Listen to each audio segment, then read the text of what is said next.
Hey, what's up, guys? I know this is a gaming channel, but I've been wanting to speak on this since I saw the Tommy Fury versus Jake Paul fight. And I just want to say that Jake Paul is one of the best boxing heels of all time.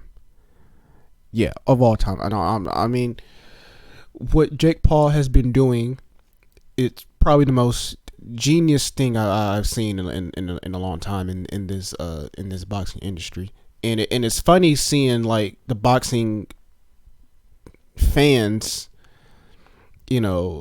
sort of like not seeing what has been happening for the past, I don't know how long it's been, what, couple years now. I don't really know how long it's been, but it's Jake Paul has been building this.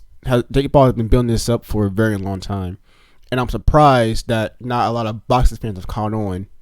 And I'm sure if wrestling fans or care about this, they probably understand what was happening here. But I don't think a lot of wrestling fans actually care. But I'm one of those people that has been in between the mix. Has been very interested in the whole Paul boxing fights and of course wrestling. Obviously, if you see my channel. Okay, so what do I mean as a heel?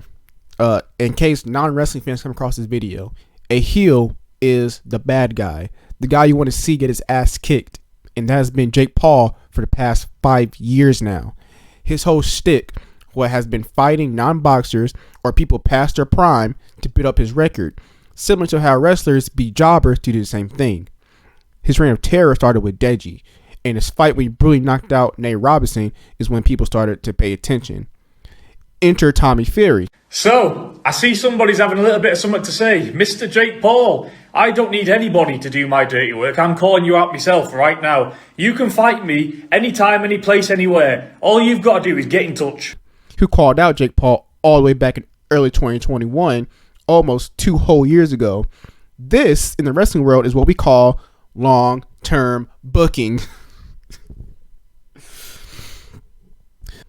Tommy Fury versus Jake Paul then got delayed for a multitude of reasons. Jake Paul is dodging, Tommy's dodging, Tommy got injured, it's visa issues, and this was going on for 2 whole years while Jake Paul was getting his record up, continuing his reign of terror, while fans are begging for someone to beat this guy.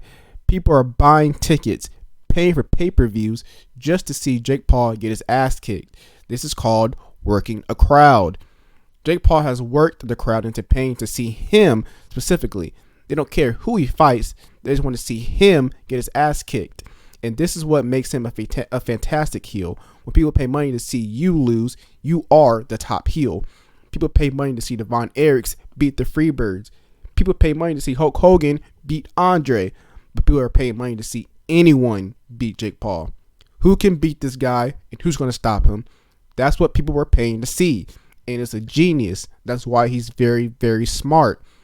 I was on Twitter seeing the reaction of him getting beat, and it was funny seeing all the comments saying, "Oh yes, oh yeah, finally he's been beat. The reign of terror is over." People saying he's been humbled. He got his ass handed to him, when in actuality it was a really close bout. I don't think this will boost Tommy Fury's career, in my opinion, because people want to see Jake Paul get knocked the fuck out.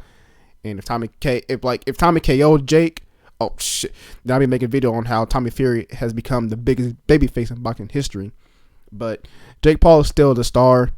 What happens next for Jake Paul, however, I'm not sure.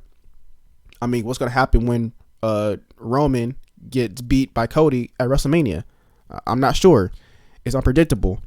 And that's why these sports, genuinely, the story is always more intriguing than the actual fight or match itself if done good. And Jake Paul did really good.